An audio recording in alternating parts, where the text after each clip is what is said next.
Shalom, Bapak Ibu Saudara yang terkasih di dalam Tuhan Yesus Kristus. Saat ini dari rumah masing-masing kita kembali bersekutu bersama dalam kebaktian online GKJ Wirobrajan. Pada hari Minggu Paskah ketiga, 26 April 2020, saat ini kita akan mengumulkan tema Dibangkitkan untuk berkarya dari Lukas 24 ayat 13 sampai dengan 35. Mari kita masuki saat teduh untuk mempersiapkan hati memasuki hadirat Allah. Jemaat dimohon berdiri. Panggilan beribadah. Saudara sekalian, jemaat kepunyaan Allah, marilah kita mempersiapkan diri untuk berbakti kepada Allah dengan menghayati kasih Allah yang dinyatakan dalam kebangkitan Tuhan Yesus Kristus yang membuat kita percaya terhadap rancangan kebaikan Allah dan mengandalkan Tuhan dalam berkarya di dunia. Kita menyanyikan kidung pembuka dari kidung pujian Putra Allah Sudah Bangkit.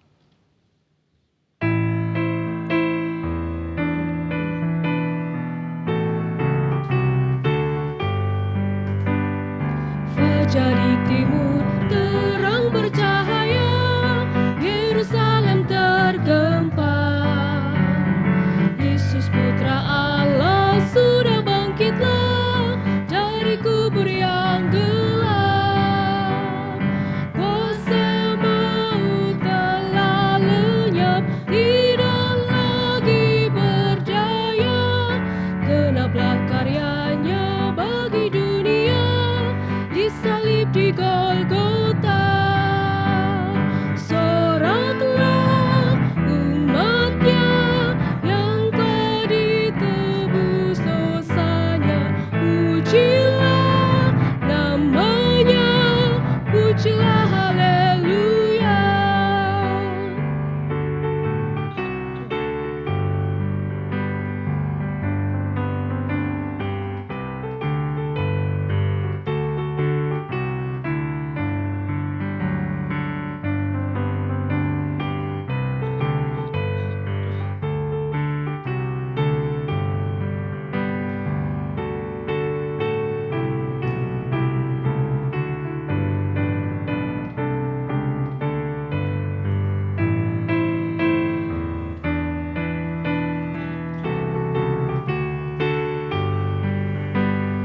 Bumi bergempa, kubur terbukalah, Yesus bangkitlah sudah. Lihat sinar surga terang bercahaya, gentar segenap penjaga. Maut neraka menyerah oleh kuasa Allah. Soraklah bergemar segala umatnya, puji kemenangannya. Kuasa bangkitnya dan hidupnya bagi kita, memberi sentosa damai dan sejahtera.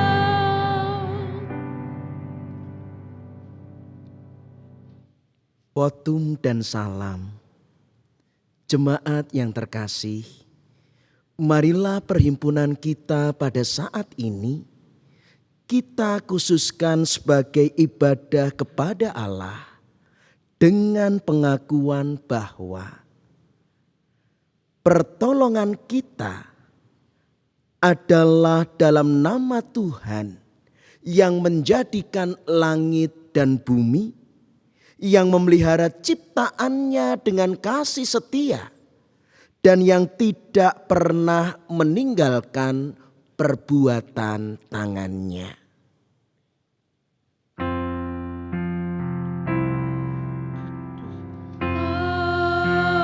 Amin, amin, amin.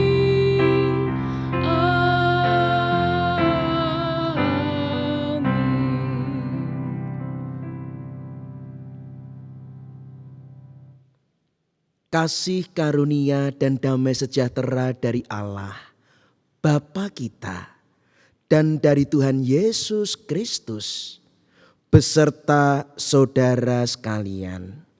Dan beserta saudara juga. Jemaat dipersilahkan duduk.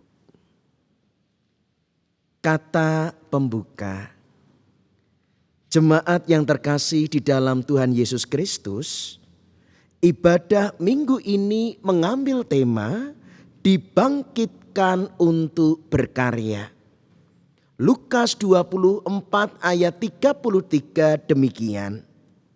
Lalu bangunlah mereka dan terus kembali ke Yerusalem. Di situ mereka mendapati ke-11 murid itu. Mereka sedang berkumpul bersama-sama dengan teman-teman mereka. 2 murid dalam perjalanan ke Emmaus bergegas kembali ke Yerusalem untuk membagikan pengalaman mereka yang telah berjumpa dengan Yesus yang telah bangkit kepada murid-murid yang lain. Karena itu, bersama ibadah hari ini, kita diajak kembali menghayati kuasa kebangkitan Kristus adalah rancangan kebaikan dan keselamatan Allah bagi manusia. Sehingga kita dipanggil sebagai saksi kebangkitan Yesus yang akan membagikan kasih Allah dalam berkarya di tengah dunia. Mari kita yang sungguh merasakan kuasa kebangkitan Kristus yang mengaruniakan kehidupan baru, damai sejahtera kekal, kita mengagungkan Allah. Kidung pujian 172, penebusku telah menang.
Jemaat yang dikasihi Tuhan, mari kita bersama-sama mengakui dosa kita di hadapan Tuhan.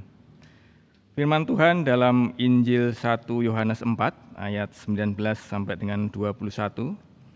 mengajarkan kepada kita demikian. Kita mengasihi karena Allah lebih dahulu mengasihi kita. Jikalau seorang berkata, "Aku mengasihi Allah," dan ia membenci saudaranya, maka ia adalah pendusta. Karena barang siapa tidak mengasihi saudaranya yang dilihatnya, tidak mungkin mengasihi Allah yang tidak dilihatnya. Dan perintah ini kita terima dari Dia. Barang siapa mengasihi Allah, ia harus juga mengasihi saudaranya. Bercermin dari perintah Tuhan Yesus, begitu nyata bahwa hidup kita masih melenceng, bahkan mungkin berlawanan dari ajaran kasih tersebut.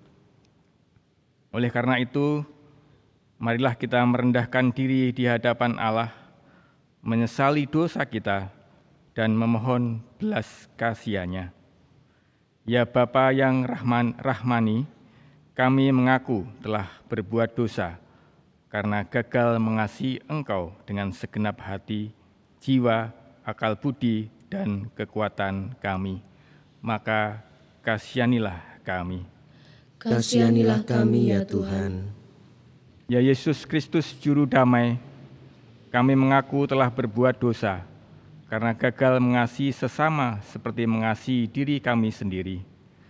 Bahkan kami juga seringkali gagal untuk hidup berdamai, karena dalam banyak hal dan demi harga diri, kami tidak merendahkan diri seperti Engkau telah melakukannya untuk kami. Maka kasihanilah kami. Kasihanilah kami ya Tuhan. Ya Roh Kudus, Roh penghibur dan penolong, kami mengaku telah berbuat dosa, karena gagal untuk dapat mengucap syukur atas segala berkat-Mu yang menghiburkan kami. Bahkan kami juga seringkali gagal untuk menuruti pimpinan-Mu, sehingga kami tidak melakukan yang seturut dengan kehendak-Mu. Maka kasihanilah kami. Kasihanilah kami ya Tuhan. Amin. Kidung penyesalan, Kidung pujian 123, Yesus Raja Kehidupan.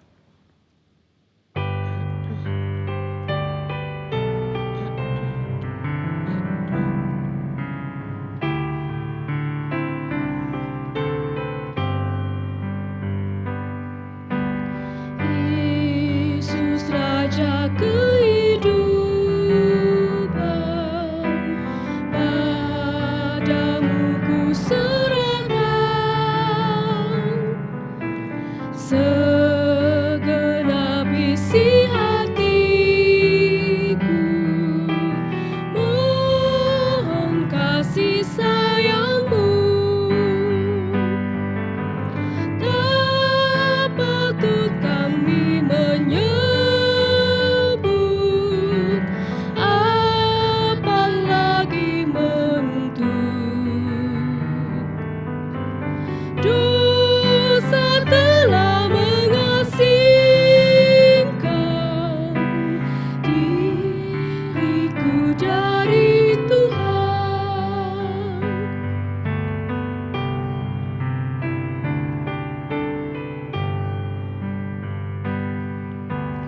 Tuhan ampuni dosaku, cacat serta salahku.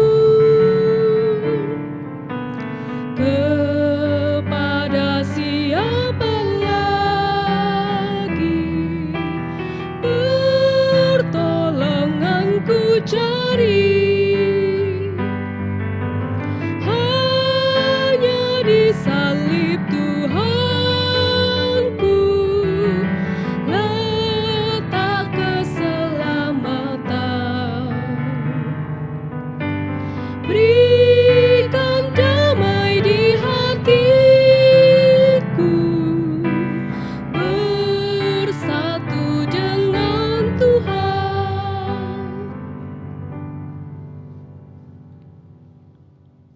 Jemaat dipersilahkan berdiri.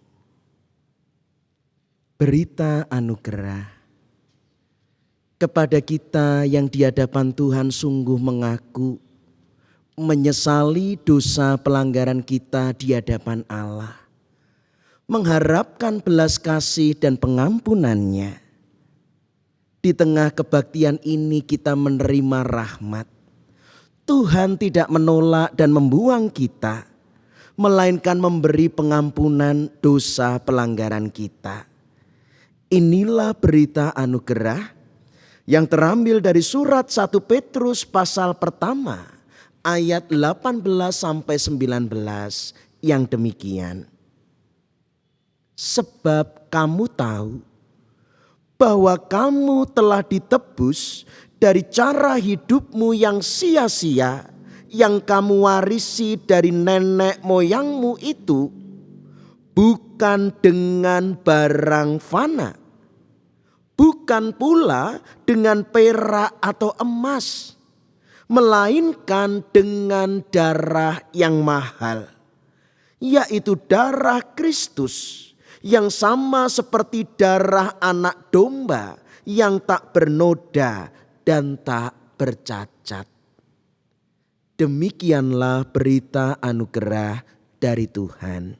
Syukur kepada Allah. Dan sebagaimana kita dapat merasakan damai sejahtera, karena Allah berkenan menerima kita, maka marilah kita juga belajar untuk saling menerima seorang dengan yang lain dan berbagi damai sejahtera darinya. Kini mari dengan masih berdiri, kita yang telah dikuduskan, biarlah kita menyatakan kesetiaan dan kesanggupan kita di dalam nyanyian Kidung Pujian 122. Mari pandanglah.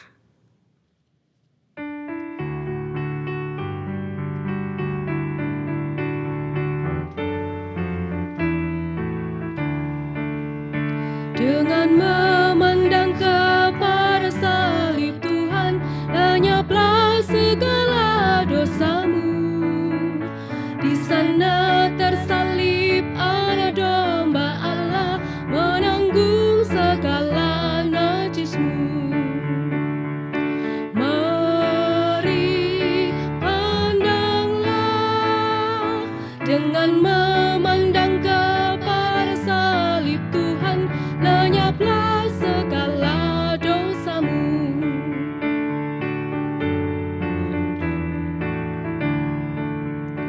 Mengapakah Yesus rela menderita? Bukankah karena dosamu?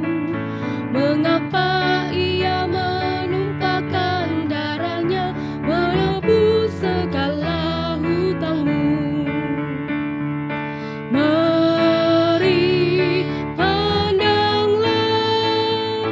Dengan memandang kepada salib Tuhan, lenyaplah segala dosamu. Jemaat dipersilahkan duduk.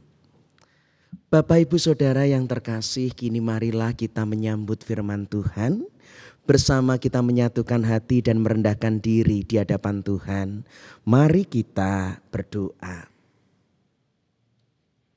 Segala hormat, sembah, puji dan syukur kami naikkan kepadamu, ya Allah Bapa Pencipta langit dan bumi, ya Tuhan Yesus Kristus Juru Selamat penebus kami, dan ya Allah Roh Kudus sumber penghiburan dan pertolongan kami.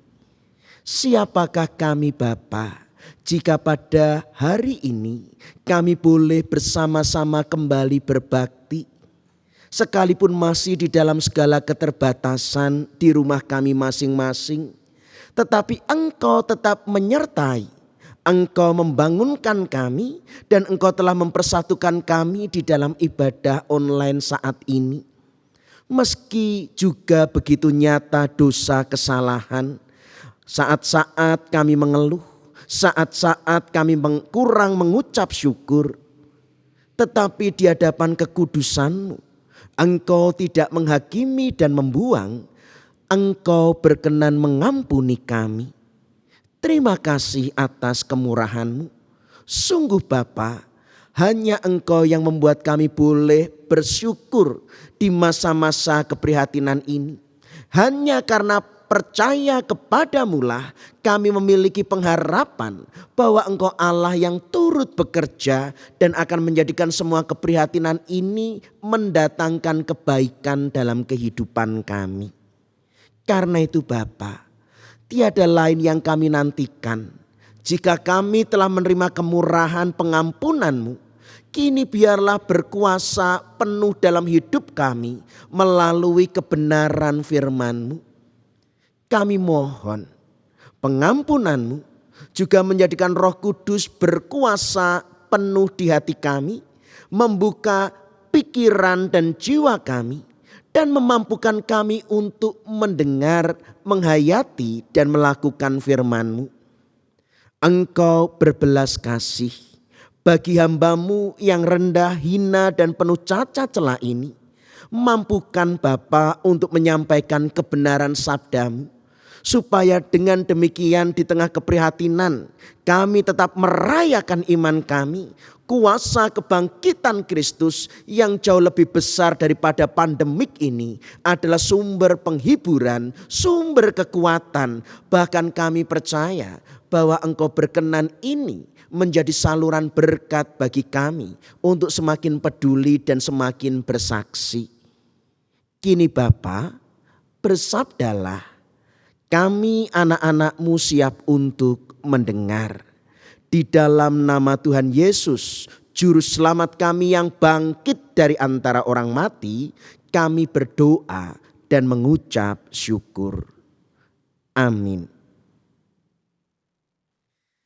Bapak, Ibu, Saudara yang dikasihi Tuhan, bacaan Injil hari ini diambil dari Injil Yesus Kristus menurut Injil Lukas pasal 24 ayat 13 sampai dengan 35.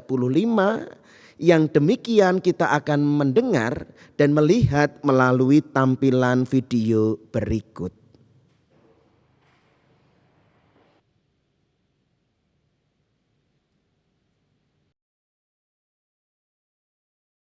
Pada hari itu juga, 2 orang dari murid-murid Yesus pergi ke sebuah kampung bernama Emmaus, yang terletak kira-kira 7 mil jauhnya dari Yerusalem.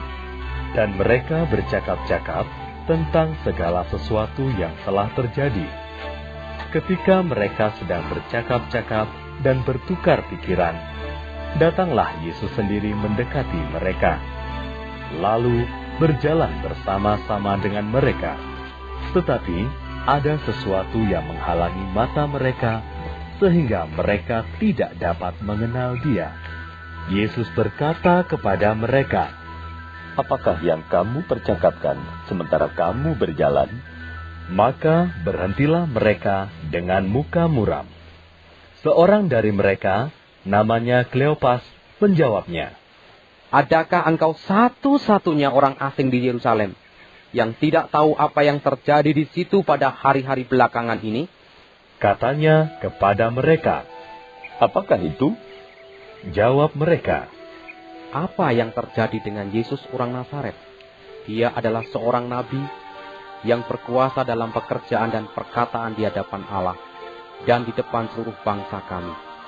Tetapi imam-imam kepala dan pemimpin-pemimpin kami telah menyerahkan Dia untuk dihukum mati, dan mereka telah menyalibkannya. Padahal kami dahulu mengharapkan bahwa Dialah yang datang untuk membebaskan bangsa Israel. Tetapi sementara itu telah lewat 3 hari sejak semuanya itu terjadi." Tetapi beberapa perempuan dari kalangan kami telah mengejutkan kami. Pagi-pagi buta mereka telah pergi ke kubur dan tidak menemukan mayatnya. Lalu mereka datang dengan berita bahwa telah kelihatan kepada mereka malaikat-malaikat yang mengatakan bahwa ia hidup. Dan beberapa teman kami telah pergi ke kubur itu dan mendapati bahwa memang benar yang dikatakan perempuan-perempuan itu, tetapi dia tidak mereka lihat. Lalu ia berkata kepada mereka, "Hai kamu orang bodoh, betapa lambannya hatimu. sehingga kamu tidak percaya segala sesuatu yang telah dikatakan para nabi. Bukankah Mesias harus menderita semuanya itu untuk masuk ke dalam kemuliaannya?" Lalu ia menjelaskan kepada mereka apa yang tertulis tentang dia dalam seluruh kitab suci, mulai dari kitab-kitab Musa dan segala kitab nabi-nabi. Mereka mendekati kampung yang mereka tuju. Lalu ia berbuat seolah-olah hendak meneruskan perjalanannya. Tetapi mereka sangat mendesaknya. Katanya, "Tinggallah bersama-sama dengan kami, sebab hari telah menjelang malam dan matahari hampir terbenam." lalu masuklah ia untuk tinggal bersama-sama dengan mereka. Waktu ia duduk makan dengan mereka, ia mengambil roti, mengucap berkat, lalu memecah-mecahkannya dan memberikannya kepada mereka. Ketika itu, terbukalah mata mereka, dan mereka pun mengenal dia. Tetapi ia lenyap dari tengah-tengah mereka. Kata mereka seorang kepada yang lain, Bukankah hati kita berkobar-kobar ketika ia berbicara dengan kita di tengah jalan, dan ketika ia menerangkan kitab suci kepada kita? Lalu bangunlah mereka dan terus kembali ke Yerusalem. Di situ mereka mendapati ke-11 murid itu. Mereka sedang berkumpul bersama-sama dengan teman-teman mereka. Kata mereka itu, "Sesungguhnya Tuhan telah bangkit dan telah menampakkan diri kepada Simon." Lalu kedua orang itu pun menceritakan apa yang terjadi di tengah jalan dan bagaimana mereka mengenal dia pada waktu ia memecah-mecahkan roti. Demikian sabda Tuhan. Yang berbahagia ialah mereka yang mendengarkan firman Allah, yang memeliharanya. Haleluya. Haleluya, haleluya, haleluya.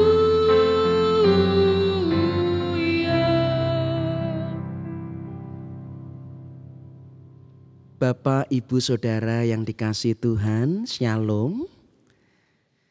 Kita kembali boleh berbakti meski di rumah masing-masing. Dan masih dalam perayaan Paskah, perayaan kebangkitan Tuhan Yesus Kristus. Maka hari ini kita diajak menggumuli tema dibangkitkan untuk berkarya. Nah, Bapak, Ibu, Saudara yang dikasihi Tuhan, mari kita amati. Kehidupan dunia kita saat ini adalah dunia yang ramai. Kehidupan dunia kita saat ini adalah dunia yang padat. Saya menyebut ramai dan padat. Pertama, bahwa penduduk di dunia ini jumlah manusia itu sampai 6 miliar yang hidup di dunia. Betapa banyaknya. Sudah begitu banyak juga padat karena adanya teknologi. Sehingga kita bisa berhubungan dengan siapa saja, dimanapun, kapanpun kita bisa terhubung satu dengan yang lain.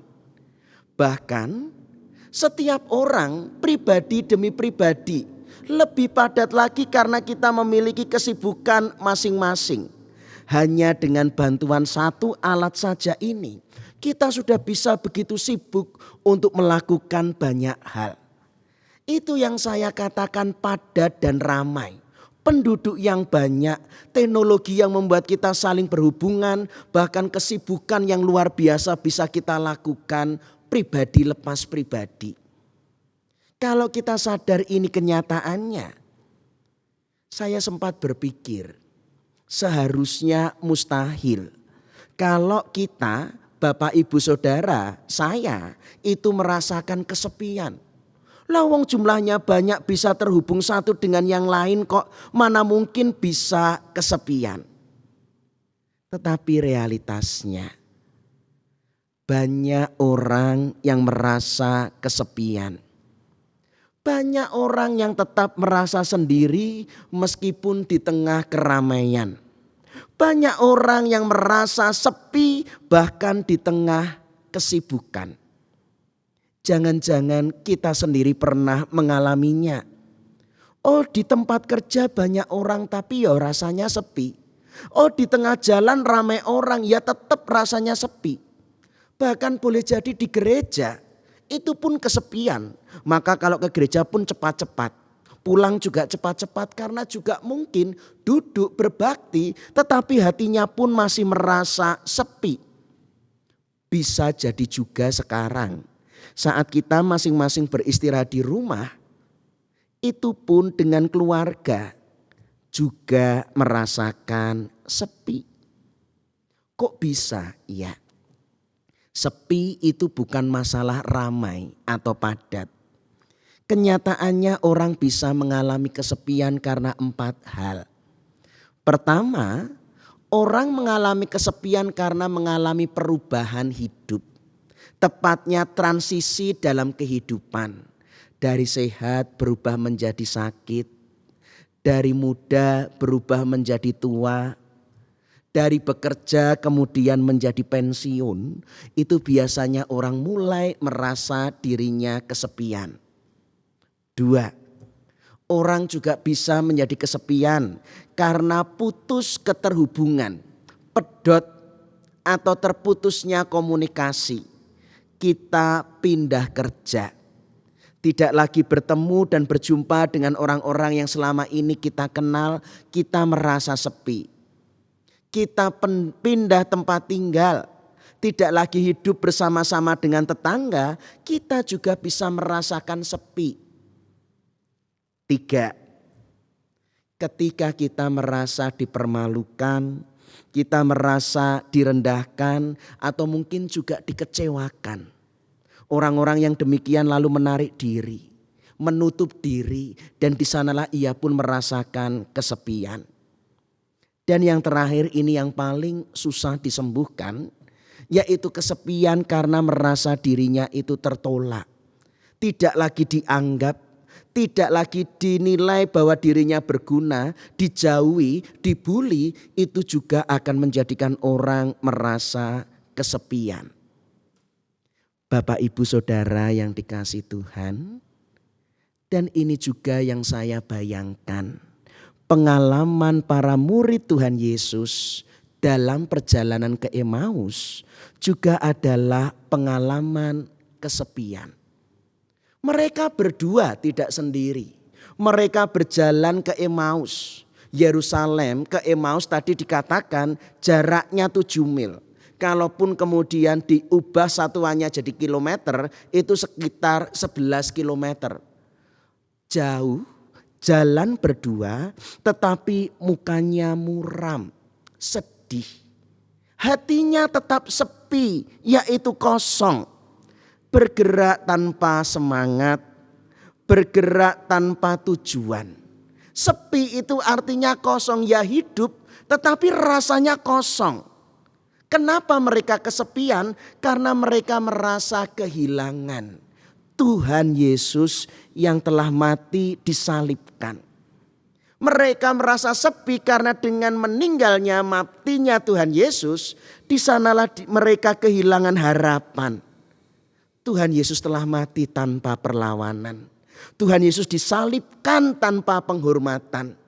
Dan kemudian sudah selesai. Bapak Ibu Saudara yang dikasihi Tuhan. Jadi kalau kita kemudian sering merasakan sepi, itulah pengalaman kehilangan. Tetapi apa toh yang tidak akan hilang dalam hidup kita? Bukankah semua yang kita miliki juga akan kita tinggalkan? Itulah mengapa sekalipun kita telah berbuat banyak, ia tetap sepi. Mereka pun juga berjalan jauh sampai Emmaus. Rasa hatinya pun masih kosong, masih sepi. Saya mau mengatakan kita mau sok sibuk, kita mau melakukan banyak pekerjaan, tetapi bisa jadi hatinya masih kosong dan sepi. Itulah kesedihan, itulah kesepian, kehilangan. Tetapi kini kita melihat ketika berjumpa dengan Tuhan Yesus yang bangkit. Ada perubahan hidup. Dan itu sekarang yang menjadi tema kita. Dibangkitkan untuk berkarya. Kita mau diajak supaya belajar murid-murid yang kehilangan dan kesepian itu dibangkitkan. Dari yang muram menjadi hatinya berkobar. Dan bahkan dari Emmaus malam hari langsung pulang ke Yerusalem. Itu hati yang dibangkitkan. Berkarya itu supaya kita tidak asal hidup. Bisa jadi kita bergerak tapi kosong. Bisa jadi kita bernafas tapi rohnya mati karena kesepian. Maka kita harus berkarya, bertindak, bermanfaat dan hidupnya berdampak. Diubah hidupnya supaya berdampak. Maka Bapak Ibu Saudara yang dikasihi Tuhan, tidak banyak. Saya ingin mengajak kita mencatat 3 hal untuk mengatasi kesepian diri kita. Belajar dari para murid di Emmaus. Pertama, untuk mengatasi kesepian, berhentilah membesar-besarkan rasa sepi. Maksudnya apa? Membesar-besarkan rasa sepi itu karena sering rasa kosong ini kita ceritakan terus-menerus berulang-ulang. Sampai kemudian sungguh-sungguh kita merasa nelongso. Ingat, seperti kalau kita sakit hati terus diingat, sakit hati terus diingat, di tempat tidur diingat, di dapur diingat, sampai di kamar mandi diingat. Bukan masalah tindakannya yang menyakitkan. Tetapi kalau dipikir terus-menerus berulang itu nanti jadi kepahitan. Ketika kita mengeluh terus mengeluh diulang-ulang. Itu nanti kita tidak berdaya dan merasa tidak lagi punya kekuatan. Aku adalah korban. Demikian kesepian yang diulang-ulang itu menjadikan tidak berdaya. Itu yang membuat 2 murid Emmaus tidak dapat melihat Tuhan Yesus. Mereka begitu kesepian bukan karena mereka tidak ada teman. Yesus pun ada dengan mereka tapi tidak melihat. Orang kesepian karena dengan berulang-ulang menutup hatinya. Tidak dapat melihat. Maka Tuhan Yesus bahkan menegur di ayat 25. Demikian sabda Tuhan Yesus. Lalu ia berkata kepada mereka, "Hai kamu orang bodoh, betapa lambannya hatimu, sehingga kamu tidak percaya segala sesuatu yang telah dikatakan para nabi." Tuhan Yesus sampai menyebutkan, "Hei kamu orang bodoh." Bukan berarti Tuhan Yesus marah, memaki. Bukan berarti Tuhan Yesus tidak suka lalu dianggap bodoh. Ini berarti murid-muridnya tidak cerdas, IQ-nya rendah. Bukan itu. Kalau sampai Tuhan mengatakan, "Hei kamu orang bodoh." Dimaksud bodoh ini bebal.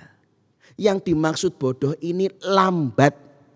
Orang itu lambat karena terlalu banyak beban. Alias kita menjadi lambat karena ribet. Terlalu banyak beban pikiran, hasilnya malah terlalu banyak kekhawatiran. Saya tuh kadang pernah menyampaikan daripada berpikir ideal, itu sok malah ruwet. Cobalah untuk mencintai secara ideal. Ini yang dikatakan bodoh, mengulang-ulang sampai membebani, sampai ribet, sampai lambat, dan itu dikatakan bodoh. Engkau menjadi lambat. Maka Tuhan mengatakan, sehingga kamu tidak percaya segala sesuatu yang telah dikatakan para nabi. Tuhan mau mengatakan kepada kita, jangan perbesar rasa kesepian dengan berulang-ulang. Melainkan percayalah. Belajar percaya pada Tuhan di dalam segala keadaan. Belajarlah percaya kepada Tuhan di dalam segala sesuatu. Benar, Yesus disalib, kamu sedih. Tetapi kalau kamu mau percaya, maka akan membangkitkan rasa syukur. Maka akan menumbuhkan rasa puas. Maka akan memberikan kita rasa cukup. Maka akan melingkupi kita dengan hati yang damai. Kalau mau percaya. Kita sering sepi karena terlalu berpikir-pikir, tetapi malah tidak mau percaya. Tuhan Yesus bahkan menegaskan, Mesias harus menderita. Semuanya itu untuk masuk ke dalam kemuliaannya. Mbok ya percaya toh, penderitaan Tuhan Yesus itu bukan kecelakaan. Coba lihat lagi, tidak perlu kamu sedih, tidak perlu kamu putus asa. Penderitaan itu bahkan menjadi maksud dan tujuan kedatangan Kristus. Supaya dapat menanggung segala sesuatu untuk kita. Menanggung dosa kita, menanggung sakit kita, menanggung kematian kita.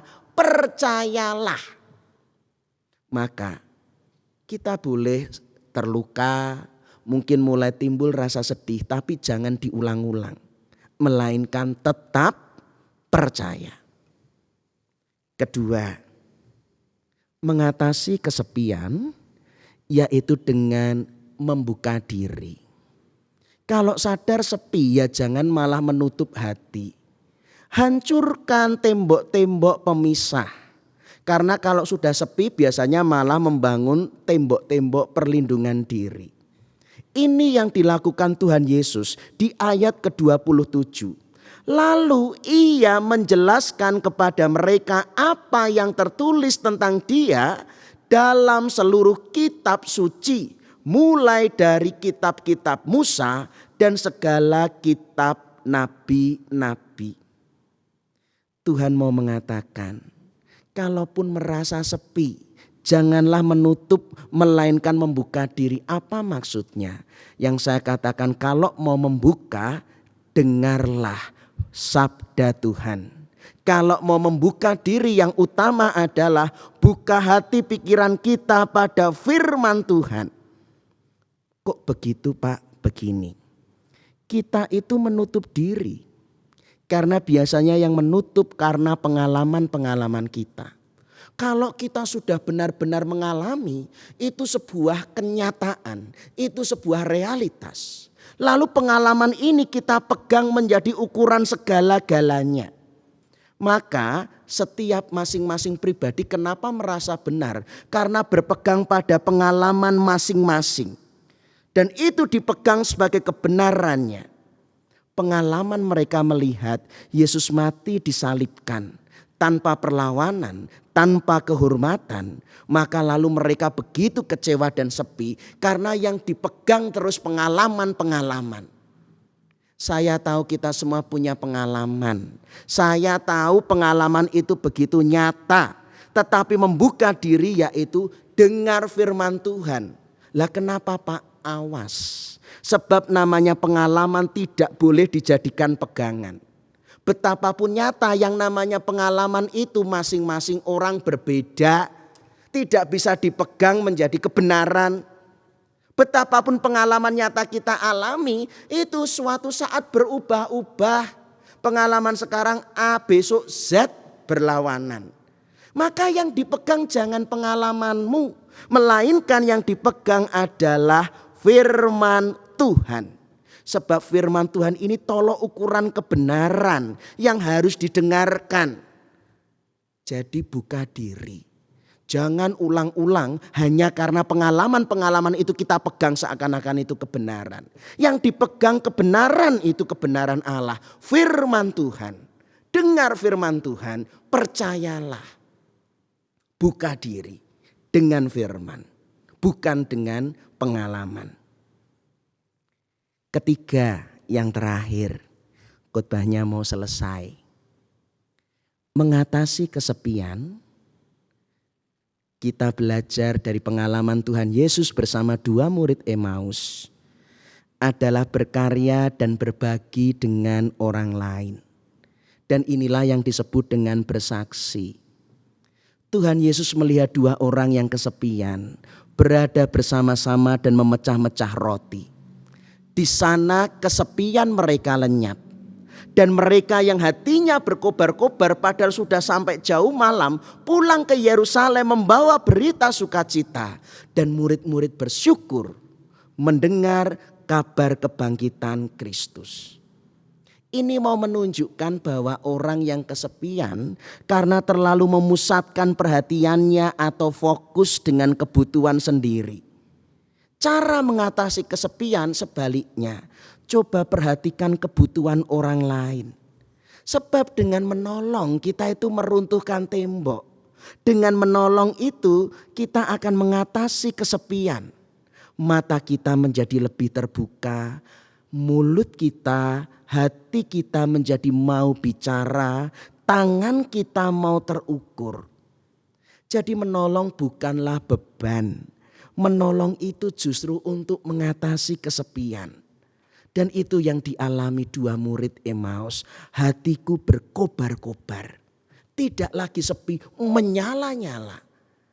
Ketika mau peduli, berkumpul bersama Yesus, berbagi sukacita, di sana lenyaplah kesepian dalam batin kita. Bapak, Ibu, Saudara yang dikasihi Tuhan, berulang kali kita merayakan Paskah, tetapi juga masih banyak kita jumpai orang-orang Kristen yang seperti murid-murid di Emmaus. Mungkin juga rajin bersekutu, mungkin bibirnya juga menceritakan tentang Yesus, tapi tanpa sukacita. Tidak kelihatan semangat dan bahagianya. Ya bersama Yesus seperti dua murid Emmaus, tetapi tidak bisa melihat Yesus. Matanya adalah mata jasmani yang diceritakan kesusahannya, kekurangannya, penyakitnya, dan kemudian kehilangan harapan. Ini loh sing tak rasake, iki loh sing tak alami. Itu ya dua murid Emmaus. Lalu kesepian, tidak berdaya. Yo Kristen. Tetapi mari kita belajar. Tuhan Yesus bangkit. Murid Emmaus tidak mau percaya. Padahal Yesus bersama dengan mereka. Karena mau diajarkan bahwa Yesus yang bangkit tidak boleh hanya berhenti sebagai berita. Kalau berita kita tangan kedua. Kita harus di sini kalau merayakan Paskah, Yesus yang bangkit benar-benar kuasa yang kita alami. Maka tunjukkan wajah yang sukacita meski di rumah. Maka tunjukkan hati yang berkobar-kobar. Itu yang bangkit, itu yang berkarya. Dan kata berkobar itu api. Saya senang karena kalau sudah dibakar itu mesti akan menjadi abu. Saya membayangkan orang yang berkarya karena kebangkitan itu seperti terbakar. Siap berkorban demi kasih, siap menghanguskan diri sampai habis untuk melakukan kebaikan. Tidak merasakan lagi kosong dan sepi dalam kehidupannya. Janganlah kesepian masih ada. Karena kebangkitan Kristus, kita tidak pernah lagi sendiri. Percayalah, baik saat hidup, saat kita dalam keterbatasan tetaplah percaya. Bahkan saat kita meninggalkan dunia, kita tidak pernah sepi karena Dia yang bangkit akan tetap bersama dengan kita. Tuhan memberkati. Amin. Saat hening untuk kita.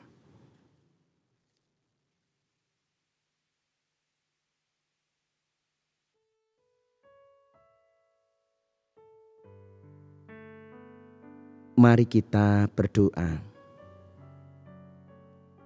Bapa, kami sungguh mengucap syukur.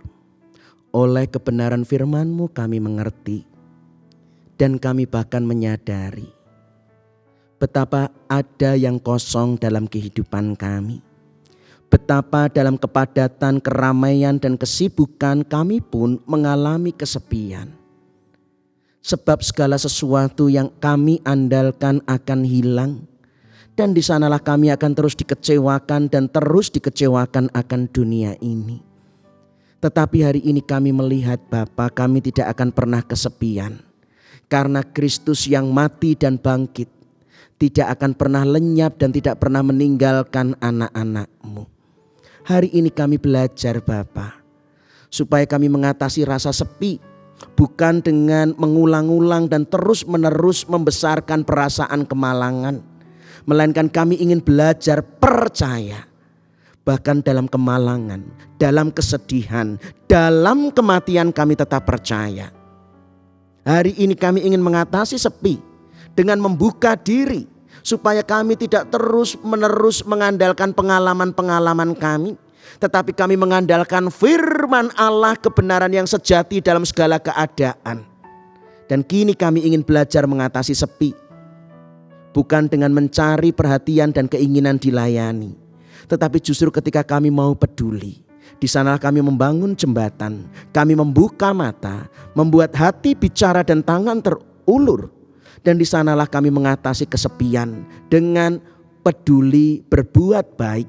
Di sanalah hati kami berkobar-kobar. Tidak cukup menjadi Kristen tanpa sukacita. Tidak cukup menghayati Paskah tanpa hati yang menyala-nyala. Maka hari ini Bapa, kami menyerahkan diri kami supaya segala kebenaran firman yang kami mengerti sungguh dapat kami wujudkan dan kami lakukan dalam kehidupan kami. Di dalam nama Tuhan Yesus kami berdoa dan mengucap syukur. Amin.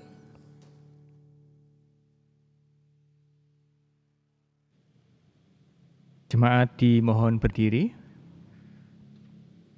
Marilah kita menyegarkan kembali apa yang kita imani tentang penyelamatan Allah dan menghayati persekutuan kita dengan gereja-gereja di sepanjang sejarah penyelamatan Allah dengan mengikrarkan pengakuan iman rasuli demikian. Aku percaya kepada Allah Bapa yang Maha Kuasa, Khalik langit dan bumi, dan kepada Yesus Kristus, Anaknya yang tunggal, Tuhan kita, yang dikandung daripada Roh Kudus, lahir dari anak darah Maria, yang menderita di bawah pemerintahan Pontius Pilatus, disalibkan, mati dan dikuburkan, turun ke dalam kerajaan maut. Pada hari yang ketiga, bangkit pula dari antara orang mati, naik ke surga, duduk di sebelah kanan Allah, Bapa yang Maha Kuasa, dan akan datang dari sana untuk menghakimi orang yang hidup dan yang mati.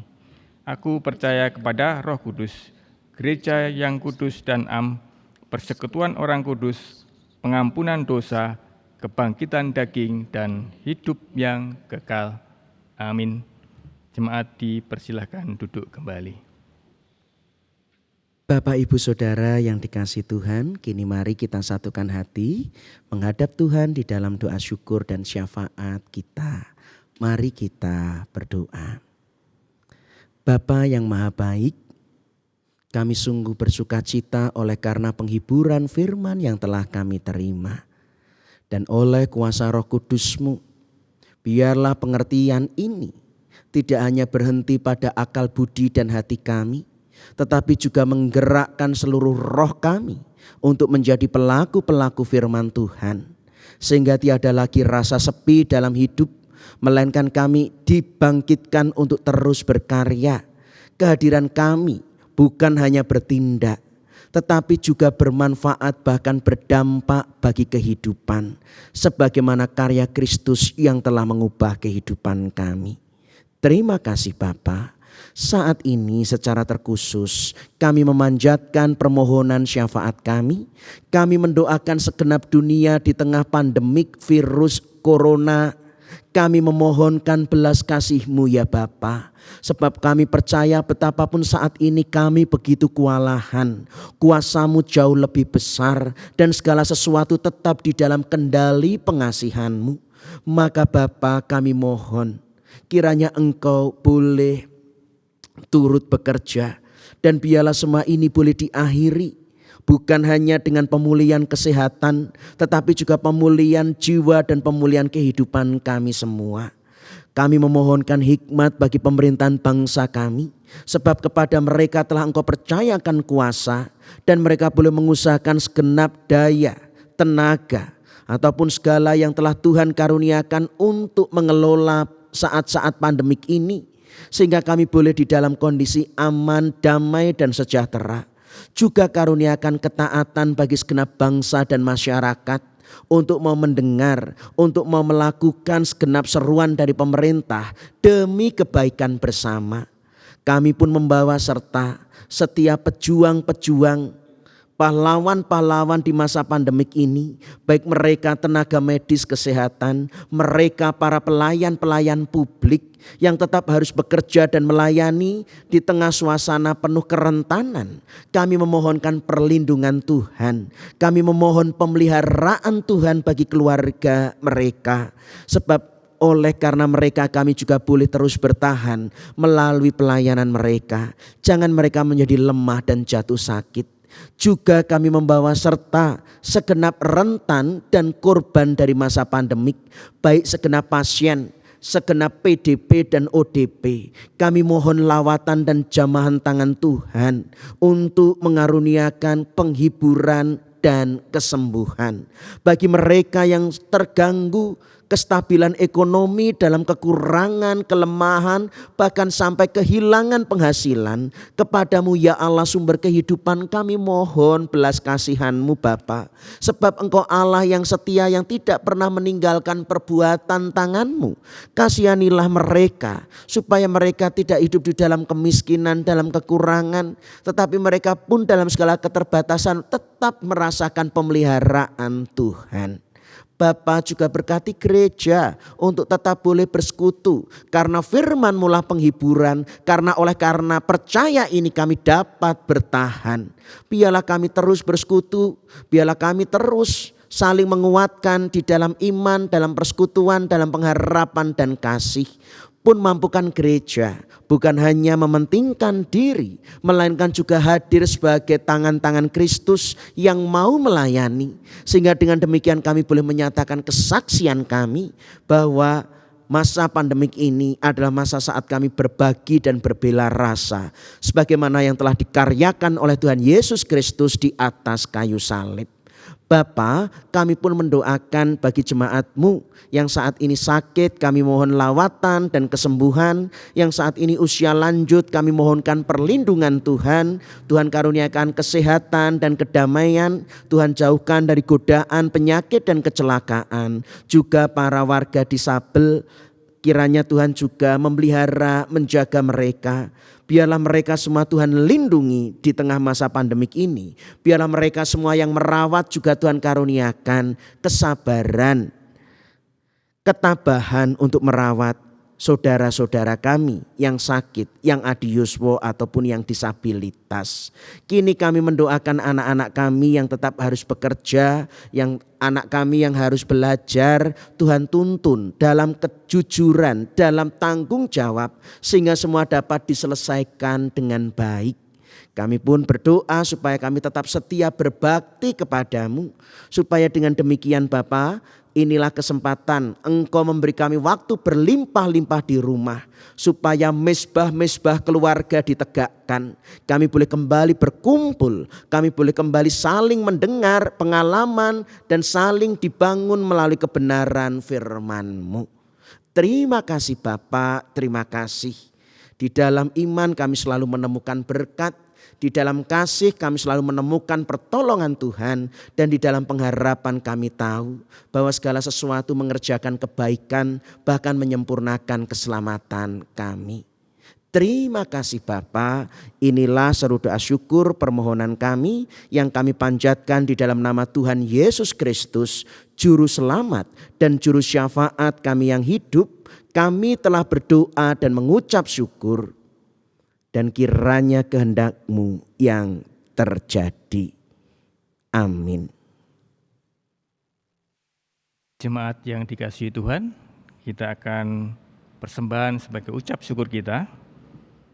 Sebagai ayat pengantar persembahan akan kita ambil dari Mazmur 116 ayat 12 sampai dengan 14 yang demikian firman Tuhan. Bagaimana akan kubalas kepada Tuhan segala kebajikannya kepadaku? Aku akan mengangkat piala keselamatan dan akan menyerukan nama Tuhan. akan membayar nazarku kepada Tuhan di depan seluruh umat-umatnya. Kidung persembahan akan kita nyanyikan dari Kidung Pujian 132, Kuasa serta Namamu.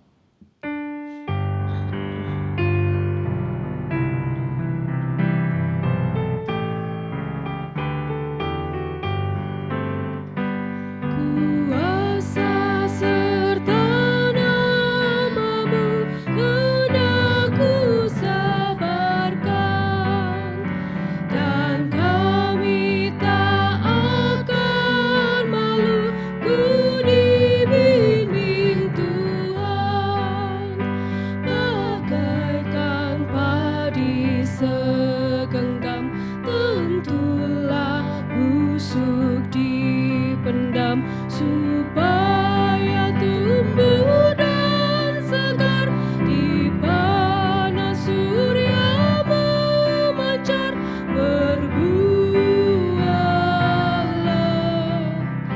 tuaian pun besar.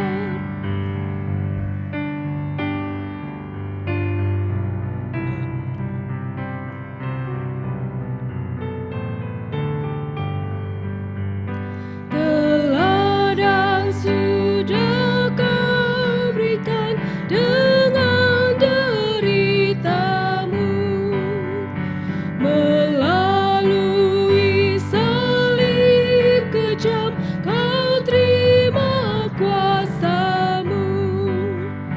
Bagian kamu tak lebih seperti segenggam benih melintas kubur yang gelap, agar kelak ku menetap bersamamu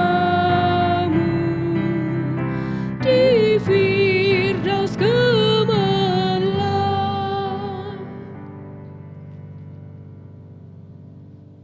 Mari kita berdoa untuk menyerahkan persembahan dan menutup ibadah pada hari ini. Mari kita berdoa. Tuhan Allah yang Maha Kuasa, kami mengucap syukur pada hari ini kami telah melaksanakan ibadah Minggu Paskah ketiga dengan baik. Tuhan, terima kasih atas firman yang telah kami terima pada hari ini melalui Bapak Pendeta Yosef. Biarlah firman ini dapat tertanam di setiap hati kami masing-masing dan menjadi kekuatan bagi kami di dalam menjalankan kehidupan kami sehari-hari. Dan kami juga berdoa bagi Bapak Pendeta Yosef. Kami mohon berkat di dalam kesehatan, di dalam kehidupannya, di dalam pelayanannya, agar firman-Mu dan nama-Mu selalu dimasyurkan. Dan saat ini Tuhan Yesus, kami sudah mempersembahkan persembahan syukur kami. Kiranya Tuhan kuduskanlah persembahan ini dan Tuhan terima persembahan ini agar bisa menjadi berkat bagi pelayanan di gereja kami dan bagi sesama kami. Dan kami saat ini akan mengakhiri ibadah pada hari ini. Kami selalu mengucap syukur Tuhan atas semua berkat-berkat-Mu. Semua ini hanya kami panjatkan di dalam nama Tuhan Yesus Kristus yang telah mengajarkan doa Bapa kami. Bapa kami yang di sorga, dikuduskanlah nama-Mu, datanglah kerajaan-Mu, jadilah kehendak-Mu di bumi seperti di sorga. Berikanlah kami pada hari ini makanan kami yang secukupnya, dan ampunilah kami akan kesalahan kami, seperti kami juga mengampuni orang yang bersalah kepada kami. Dan janganlah membawa kami ke dalam pencobaan, tetapi lepaskanlah kami daripada yang jahat. Karena Engkaulah yang mempunyai kerajaan dan kuasa dan kemuliaan sampai selama-lamanya. Amin.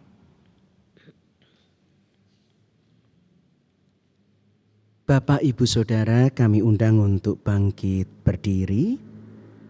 Tiba saatnya kita untuk diutus, untuk menunjukkan sukacita kebangkitan dan hati yang berkobar-kobar.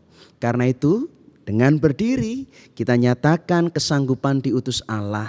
Kidung pengutusan, Kidung pujian 173, Tuhan Yesus bangkitlah.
Pengutusan dan berkat. Arahkanlah hatimu kepada Tuhan. Kami mengarahkan hati kami kepada Tuhan. Jadilah saksi Kristus. Syukur kepada Allah, Terpujilah Tuhan. kini dan selamanya. Kini terimalah berkat Tuhan. Semoga Allah, sumber pengharapan, memenuhi saudara dengan segala sukacita dan damai sejahtera di dalam iman saudara, supaya oleh kekuatan Roh Kudus saudara berlimpah-limpah dalam pengharapan. Amin.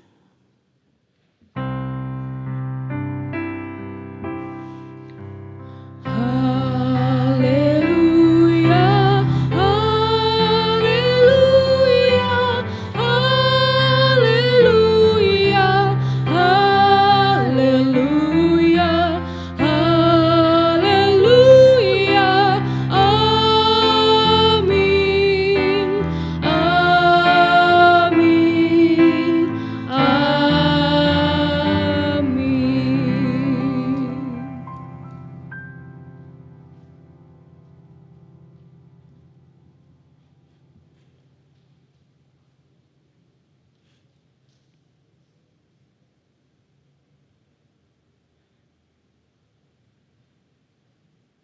Demikianlah Bapak, Ibu, Saudara, ibadah Minggu Paskah ketiga pada hari ini. Kiranya firman Tuhan yang telah kita terima memberikan hikmat, kekuatan, dan penghiburan di tengah situasi keprihatinan yang kita alami sekarang.